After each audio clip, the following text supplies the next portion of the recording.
Well, hello everybody. Welcome to Ancient Greek. I hope that you're shaking with excitement because this is going to be fun. What I want to do as we start is to orient you with exactly what it is we're going to be studying in this class. This is not modern Greek. Modern Greek is the dialect of Greek spoken today. We're going to be looking at an ancient form of Greek called Koine or Hellenistic Greek that was spoken millennia ago. And this was the language in which the New Testament was written. In fact, Greek was the common language from about 300 BC to 200 AD across much of the Mediterranean world. In Palestine, Aramaic remained the common language, and so it became the common language among most Jews, very few still speaking Hebrew. Now, how did this come about? It starts with a guy named Alexander the Great, who lived near the end of the 4th century BC. Alexander was a Macedonian, but he was a lover of all things Greek. He inherited from his father a vast empire at 336 BC. Not content with that, he moved across the Mediterranean world because he was a lover of Greek, spreading Greek in his wake. He would sort of throw some Greek dust down, and up would spring a city. Shoot some Greek dust in someone's face, they'd sneeze, and they'd begin speaking Greek. So he was a great promoter of Greek. This whole process of Greekifying the world is a process we call Hellenization. But it explains why Greek became the common language of the Mediterranean world at that time. Now, he had moved through Palestine as well, the region of the Jews. And there's a reason why we're calling it Palestine. This territory had a number of different names in antiquity. There was Judea and Galilee. At times, those were part of a place called Syria, or province called Syria. By the early 2nd century AD, the Romans were calling this territory Palestine.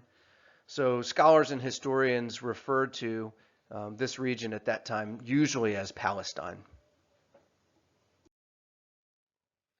Now, where did Greek come from? And I think to understand the language, it does help to know where it came from.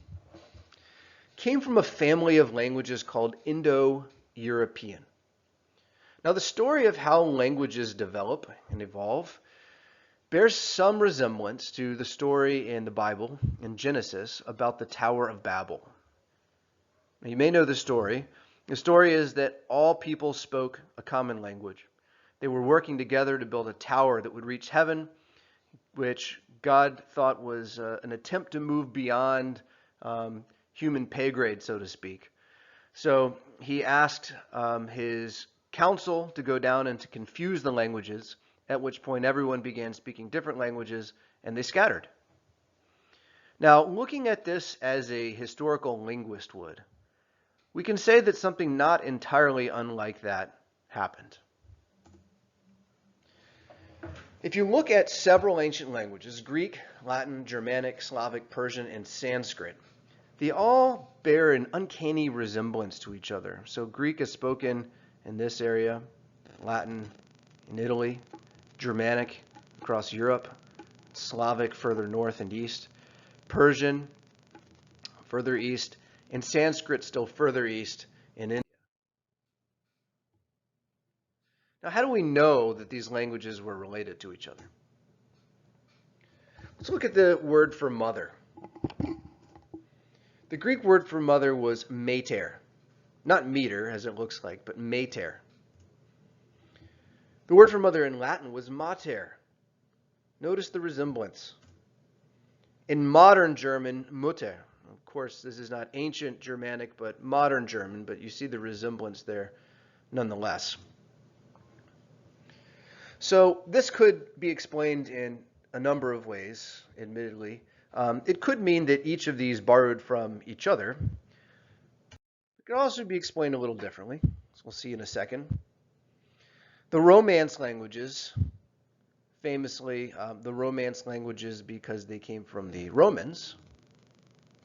So the word for mother in Greek is mater, Latin is mater. But the Romance languages that came from the Romans or came from Latin, you see madre in Spanish and Italian, mother in English. And really, it's the consonants that matter the most. MTR, MDR. Similarly, the word for time, tempus in Latin, tempo in Italian, tiempo in Spanish, and in French, looks like temps, but it's pronounced temps. Very similar to the English word time. Now again, how do we explain these resemblances among the languages? Well, you can imagine languages as being like a big family and having a family tree. So Indo-European is mommy language, which came of age and gave birth to several other languages, including Latin and Greek and Germanic. Each of those, in turn, eventually came of age and broke off and had children of their own. So where does English fit in here? Well, we have Germanic and we have Latin. From Latin comes French. English really most directly comes from Germanic through Anglo-Saxon. Where does Latin come into the picture? English borrows a great deal of lexical stock, vocabulary, from Francicized Latin. And this process happens beginning in the 11th century AD. Pretty cool. How about the written script that we're going to be learning in here? Greek has a somewhat different alphabet from English, but not entirely different. You're going to see there's some similarities too. We'll make it a little easier for you. The earliest writing systems we know were hieroglyphics and something called proto-cuneiform. They go back to about 3000 BC. Hieroglyphics, as you probably know, was a system of pictographs where pictures indicate words or concepts. You don't yet have a phonetic alphabet where you have a single sign indicating a single sound that when put in combination give you words. Proto-cuneiform was a system of writing that consisted of wedge-shaped patterns pressed into tablets. And here, these signs would indicate syllables, not yet individual sounds. Eventually, you would get something called cuneiform. And then phonetic alphabets only at the end of the second millennium BC. We call it phonetic alphabet because you have signs that indicate individual sounds. The phonetic alphabet that thrived and that would then be used by many civilizations was developed by the Phoenicians as a development from Ugaritic cuneiform. From the Phoenicians, the Aramaeans adopted the alphabet, and from the Aramaeans, the Hebrews. Each one modifying it in some way. Now, this does not really reflect the actual process. It wasn't as linear as this suggests. But the Greeks later, when they begin writing in this sort of alphabet, it does bear some resemblance to those alphabets from the civilizations earlier. The Etruscans develop it from the Greeks, and the Romans and Latin from the Etruscans, and then English from the Latin version.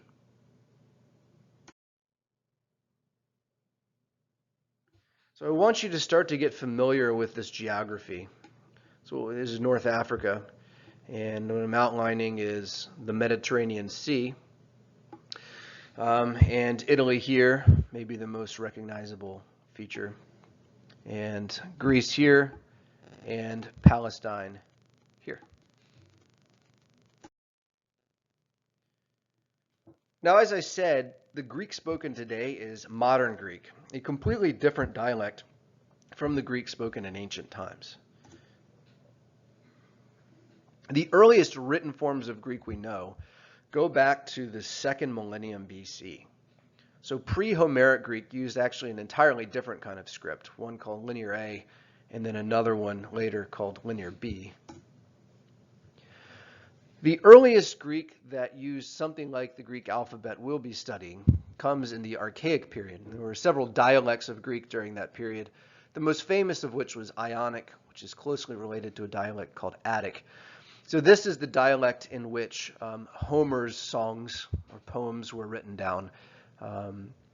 So this thrived from middle of the 8th century BC to the middle of the 5th century BC. Classical Greek is the Greek probably most well known.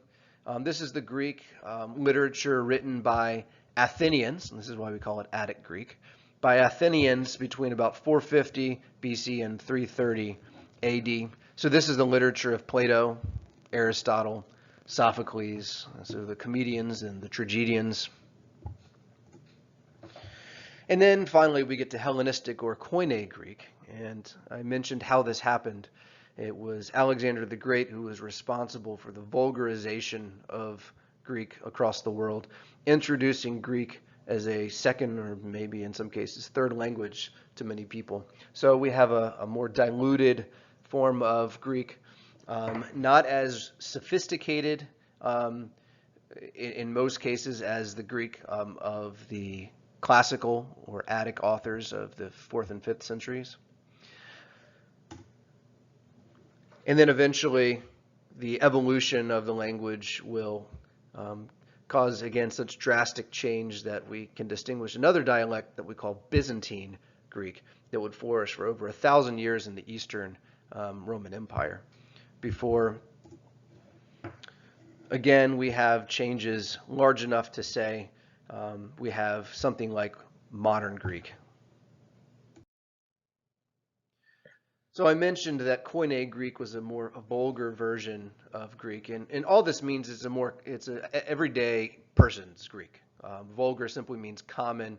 It's your average Joe's Greek, and much of the literature in the New Testament occurs in this kind of vulgar style.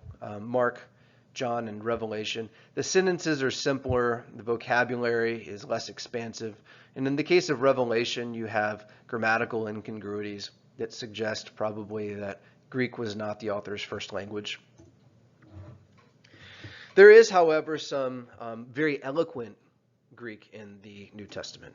So most well known for their elegance are Luke and Acts and the author of Hebrews, who at their best rival the very elegant literature of classical period. So Koine really is just a development from classical Greek, a watered down version of it. So there are a number of changes that occur in that transition. The important thing to know here is simply that in Koine Greek, there's a real loss of the nuances of the language. And that manifests itself in many ways. But classical and Koine Greek are really not that terribly different. If you've mastered one, you can very easily transition to the other, and I think in either direction.